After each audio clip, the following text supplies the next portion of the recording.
Hey there, hope you're doing great. In today's one we're going to talk about this little guy here, Rode VideoMicro. And I see a lot of people using this wrong. Actually, I showed this tip to my friend and he was blown away yesterday. So the thing is that, let me demonstrate this to you. So let's assume that this is a camera. I don't have second camera. I'm not that rich to have a prop camera. So let's assume that this is a camera and it's connected.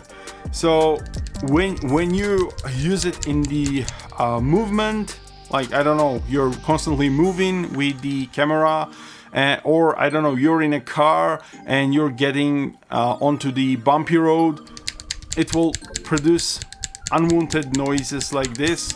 Obviously this is over exaggerated, so you would understand what is going on. So it will dangle like this, and there's a simple fix.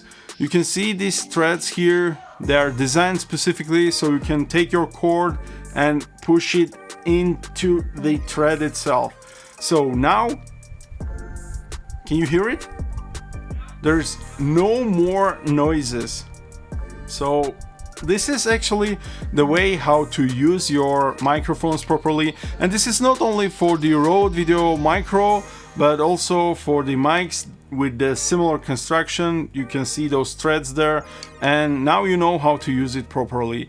And if you didn't know this, please put a thumbs up, it will help a ton. Share this with your friends so he will know how to use his microphone properly.